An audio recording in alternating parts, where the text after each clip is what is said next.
উনুন test of Bengal, সহজে রান্না শেখার ঠিকানা। আপনাদের সাথে আমি পায়েল। শুরু করছি আজকের রান্না। এখন শীতকাল, আর এই শীতে কারোরই আমাদের খুব বেশিক্ষণ রান্নাঘরে কাজ করতে ভালো লাগে না। বিশেষ করে আমার মতন শীত কাতুরে লোকেদের তো একদম ভালো লাগে না। কিন্তু তাই বলে কি আর রান্নাঘরের রান্না বন্ধ করা যাবে? কারণ আমার মতন অনেকেই আছেন যারা বাইরের খাবার খুব বেশি পছন্দ করেন না, এবং বাড়িতে বাচ্চা থাকলে তো অবশ্যই সেই খাবারের পুষ্টিগুণের দিকেও খেয়াল রাখতে হয়। তাই আজ আমি খুব সহজে এমন একটা রান্না আপনাদের করে দেখাচ্ছি যাতে পুষ্টিগুণও বজায় থাকবে, এবং সকালের জল খাবার এমনকি রাতের খাবার হিসেবেও এটা আপনি বাড়ির লোকেদের পরিবেশন করতে পারবেন।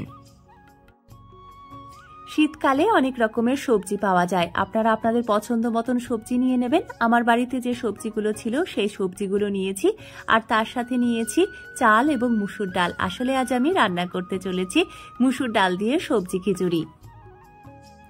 মুসুর ডালের খিচুড়িতে আমি কখনোই গোবিন্দভোগ চাল দিই না, তাই যে চালের ভাত রান্না হয় সেই চাল দিয়ে আমি আজকের রান্নাটা করছি।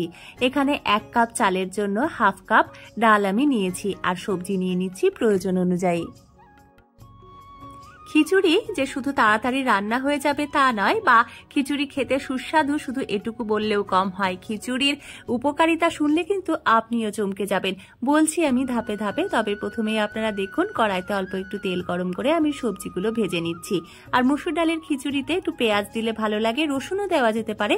আমি এখানে রসুন দিইনি, পেঁয়াজ কুচি করে ভেজে নিচ্ছি। ফোড়নটা আমি একসাথেই দিয়েছি। দিয়ে দিচ্ছি গোটা জিরে, তেজপাতা, শুকনো লঙ্কাও এখানে দেওয়া যেতে পারে। আর একই সাথে আমি এখানে চাল ডাল ধুয়ে জল ঝরিয়ে সেটাও একটু ভেজে নিচ্ছি। দিয়ে দিচ্ছি পরিমাণ অনুযায়ী নুন আর হলুদ।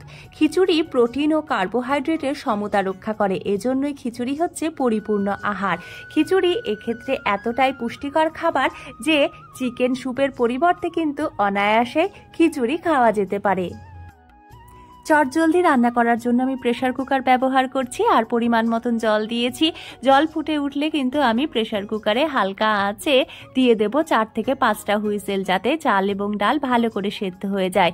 আর স্বাদ বাড়ানোর জন্য দিয়ে দেব অল্প একটু চিনি। আপনারা চাইলে কিন্তু এটা হাঁড়ি বা কড়াইতেও করে নিতে পারেন। এইভাবে সবজি খিচুড়ি রান্না করলে তাতে ভাতের শর্করা, ডালের প্রোটিন আর সবজির ভিটামিন থাকে, তাই খিচুড়ি হয়ে যাবে একদম পুষ্টিগুণে ঠাসা সুষম খাবার। খিচুড়ি একেবারেই গ্লুটিন ফ্রি, তাই ওজন বাড়ার কোনো চাপ থাকে না। অনায়াসেই খিচুড়ি তাই খাওয়া যেতে পারে। এছাড়াও ব্লাড প্রেশার নিয়ন্ত্রণেও কিন্তু খিচুড়ি খুবই সাহায্য করে থাকে।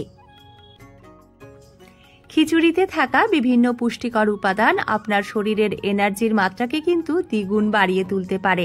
তাই বাড়ির ছোট থেকে বড় সবাইকেই কিন্তু অনায়াসে এই পুষ্টিকর খাবার দেওয়াই যেতে পারে। আর তার সাথে যদি থাকে একটা সেদ্ধ ডিম, তাহলে কিন্তু পুষ্টিগুণ বেড়ে যাবে আরো অনেক বেশি। শীতের সকালের বা রাতের এই চটজলদি রেসিপিটা আপনাদের কেমন লাগলো জানাতে কিন্তু একদম ভুলবেন না। আপনারা এতক্ষণ দেখছিলেন উনুন টেস্ট অফ বেঙ্গল। আজ এ পর্যন্তই। দেখা হচ্ছে পরবর্তীতে অন্য কোনো সহজ রেসিপির সাথে। আপনারা সুস্থ থাকুন, ভালো থাকুন, আনন্দে থাকুন।